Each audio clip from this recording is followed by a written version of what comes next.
Selamat siang, perkenalkan, nama saya Geraldo Ivan Christopher Manurung dari kelas fase F DARPA. Di sini saya akan menjelaskan apa itu kelompok sosial, definisi, jenis, ciri-ciri. Tugas ini diberi oleh guru sosiologi saya, yaitu Pak Rivo, di saat pembelajaran online. Saya akan memulainya. Yang pertama, ada pengertian kelompok sosial. Secara umum, kelompok sosial adalah kumpulan individu yang saling berinteraksi, memiliki hubungan timbal balik, serta menyadari bahwa mereka adalah bagian dari satu kelompok. Yang kedua, dalam sosiologi, kelompok sosial bukan hanya sekedar kumpulan orang yang berada di tempat yang sama. Mereka harus memiliki hubungan sosial yang bermakna, saling memengaruhi, dan memiliki tujuan bersama. Definisi menurut para ahli. Yang pertama, ada Paul B. Harten dan Chester L. Hunt. Menurut mereka, kelompok sosial adalah sekumpulan manusia yang memiliki kesadaran akan keanggotaannya dan saling berinteraksi.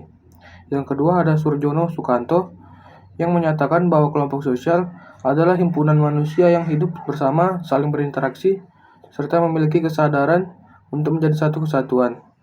Yang ketiga ada Mayor Pollack menyebut kelompok sosial sebagai sejumlah orang yang memiliki nilai dan norma yang sama serta melakukan interaksi secara teratur.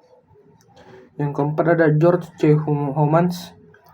Ia mengatakan bahwa kelompok sosial terbentuk karena adanya interaksi, kegiatan, dan perasaan yang sama antar individu. Yang kelima ada Bruce J. Cohen mengartikan kelompok sosial sebagai kumpulan orang yang memiliki hubungan sosial yang terorganisasi dan berlangsung secara stabil, serta memiliki peran dan status. Yang keenam ada Robert K. Merton menyatakan bahwa kelompok sosial adalah sekelompok individu yang saling berinteraksi sesuai dengan pola yang sudah dipahami dan diterima bersama. Yang terakhir ada Emil Durkheim menyebut kelompok sosial terbentuk karena adanya solidaritas, nilai, dan keyakinan yang dianut bersama. Dengan kata lain, kelompok sosial adalah struktur penting dalam masyarakat, tempat kita belajar, berperan, dan berkembang sebagai individu. Yang kedua ada jenis-jenis kelompok sosial. Kelompok sosial memiliki jenis yang sangat beragam. Para ahli membaginya ke dalam beberapa jenis, tergantung dari sudut pandang yang digunakan. Yang pertama, berdasarkan kedekatan hubungan. 1. Kelompok primer atau primary group merupakan kelompok kecil dengan hubungan yang sangat dekat dan akrab. Contohnya adalah keluarga. Yang kedua, kelompok sekunder atau secondary group. Hubungan antara anggota lebih formal, tidak terlalu dekat, dan biasanya dibentuk oleh tujuan tertentu.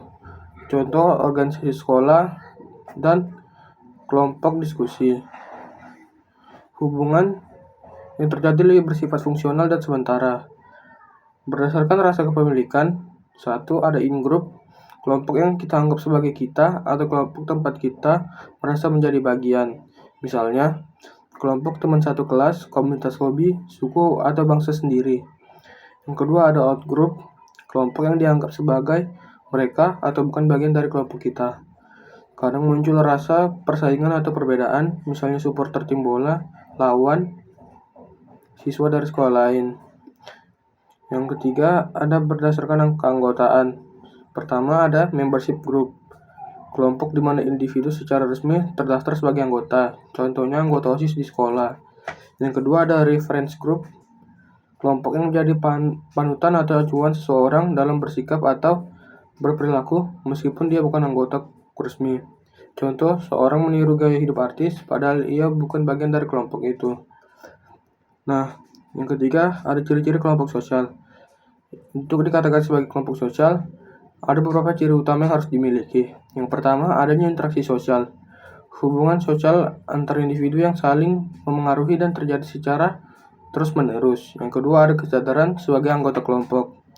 Setiap anggota merasa bahwa ia adalah bagian dari kelompok itu dan bukan hanya sekedar ikut-ikutan. Yang ketiga, adanya norma dan aturan yang jelas. Baik norma tertulis maupun tidak tertulis yang membentuk kebiasaan atau budaya kelompok. Nah, yang keempat, memiliki tujuan bersama. Anggota kelompok bersatu karena memiliki kepentingan atau misi yang sama. Yang kelima, ada struktur sosial yang jelas. Biasanya ada pemimpin, wakil, anggota, dan peran yang berbeda di antar kelompok. Nah, yang terakhir bersifat dinamis dan berkembang. Kelompok sosial bisa berubah, bertambah anggotanya, bahkan bubar jika tujuannya selesai. Nah, itu adalah penjelasan tentang kelompok sosial, jenis kelompok sosial, dan ciri-ciri kelompok sosial.